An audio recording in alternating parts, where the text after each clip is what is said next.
Hello everyone, it's Old Guardian here. Hearthstone's Rise of Shadows expansion reveal season is nearing its end, and tomorrow they will hold the final reveal stream, in which we're going to get around 50 cards that have not been revealed yet. That's going to be so late tomorrow though that my video on that is going to be on Thursday. But this is the set that we have got before the reveal stream. Today, over the past day, 6 new cards. There's Warrior Spell, there's a Hunt the 1-drop, there's a bunch of neutral cards including 2 neutral legendaries. Some interesting stuff here, so let's take a look at each of these in detail. First of all, we have a new Warrior Spell, a 10 mana spell. Dimensional Ripper. Summon 2 copies of a minion in your deck. And this is 2 copies, this is not actually pulling, this is not a recruit mechanic, this is not pulling the minion from your deck, but just merely making copies. But for 10 mana you really need immediate impact. And how are you going to ensure immediate impact from this? You really cannot. You could like get some Groms going, but it will take all of your mana, and Blood Razor's rotating out of standard, so you can't trigger the Grom Enrage anymore. You could get some Useras maybe. If you play a bunch of big minions, you could use Baleful Banker in your deck so that you can reshuffle them back into your deck if you happen to draw them too early and you can't play the Dimensional Ripper yet. But then again, if you don't draw the Baleful Banker, then that's also kind of awkward. So I guess what I'm trying to say here is that this card is not going to see any play. I really tried to find a way, but I can't. Now this one on the other hand is more interesting. Shima Fly. A new hunter minion, 1 mana 1/1 beast. With a death rattle, add a random hunter spell to your hand. Well, replacement for Dire Mole, which is rotating out now, a 1 mana 1/3 beast. Not that great, I suppose, for that purpose. But Hunter has had a lot of these 1 mana 1/1s that do something extra, give Hunter resources over the years, and most of them have seen some amount of play. And with Spell Hunter going to become a deck that actually isn't all spells, because all the cards that require your whole deck to be spells are rotating out, so standard Spell Hunter is going to have a mix of some minions and spells.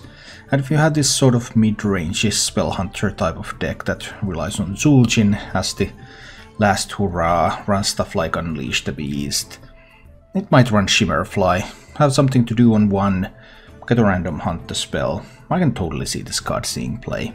Perhaps it could even see play in mid-range Hunter. I'm not sure, we haven't seen all the cards yet, maybe there will be other Beast 1-drops or not. Because this doesn't have a lot of survivability with just 1 health, so mid-range Hunter would like to have something sturdier. But it might even go with this one if it doesn't find something better.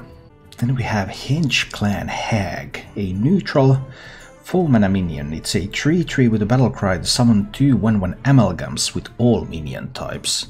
So this is very close to Grim Necromancer, which is now rotating out. It's a Knights of the Frozen Throne card. 4 mana 2 for battle cry, summon 2 1/1 skeletons.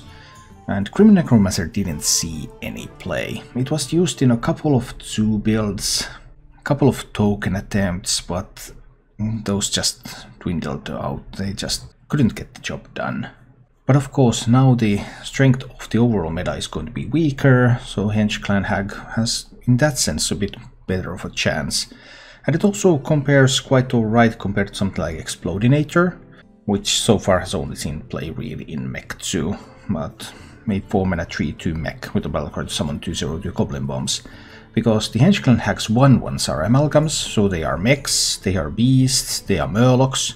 For many of the tribe synergies, Hench Clan Hag doesn't work. It's not a dragon, holding it in your hand doesn't activate dragon synergies. It's not an elemental itself, playing it doesn't activate your elemental synergies. But there are some synergies where it can work. So it has potential in token decks. Especially if the deck is able to use one of those synergies, beasts, murlocs, mechs. Because then magnetizing something onto a 1/1, for example, could be interesting.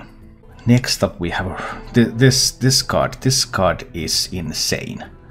Archivist Elysiana. It's an 8 mana neutral legendary.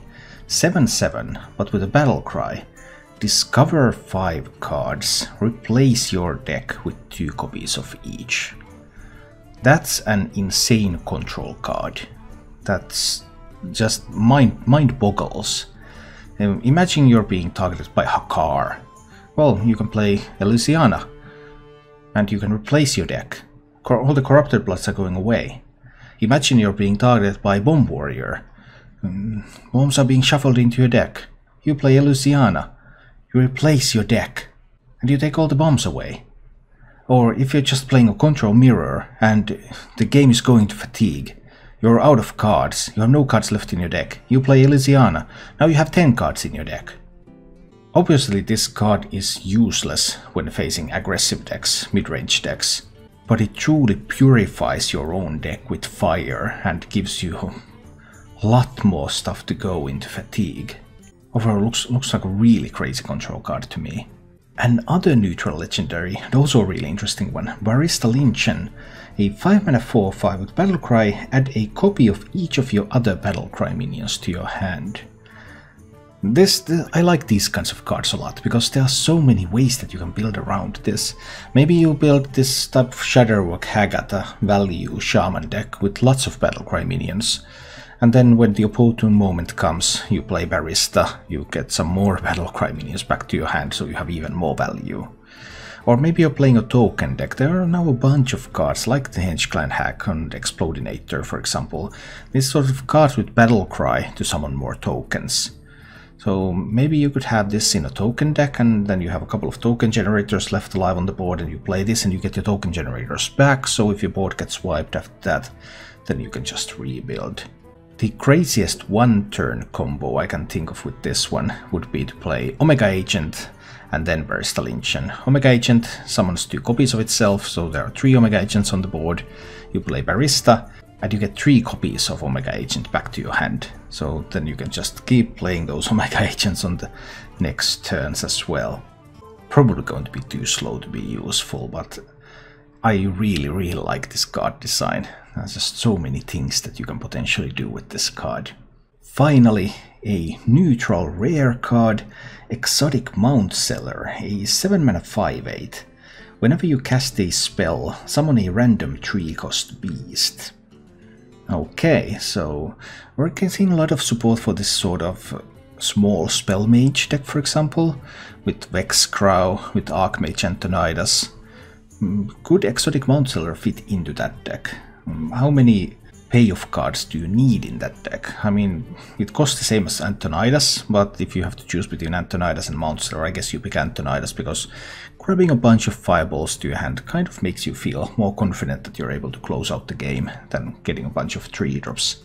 But maybe there's room for both, so then it's enough to draw one of them and start getting paid. Maybe it can go into something else, maybe it goes into some kind of a spell hunter deck, because there's lots of random hunter spell generation going on in these sort of Zul'jin decks, and then you have the Mount Seller and you play some cheap hunter spells, and then you get some beasts, and hunter synergizes well with beasts anyway. So that's one option, or maybe it can go into a value shaman deck. You go into Hagata form, you start getting random shaman spells, at some point you drop the Mount Seller and you play some of those spells. These slow control shaman decks, they have so many alternative win conditions available, it won't be possible to fit in all of them, but they have a lot to choose from. Or maybe it could go into some kind of token druid deck, like Token Druid has used Violet Teacher. Maybe it could use something like this and then play really cheap spells, innervates and things, and just fill the board with 3-cost beasts. It's an interesting card, it's a pretty slow card, and it definitely requires a deck built around it in order to succeed. But because it's a neutral, there are a few ways that it can go, so quite interesting one. Those were all the new cards that were revealed today, 6 cards overall, some really interesting ones. Especially that Archivist Elysiana, I still can't believe that card. It's just such a control player's card. Only for control mirrors though, so not against the aggro decks. And tomorrow we're going to get the rest of the set. It will be pretty late in European time, so I won't be able to make a full review until Thursday, but soon we will have the remaining around 50 cards, and then we will have it all. Thank you for watching. If you enjoyed the show, please click the like button and subscribe to my channel for more.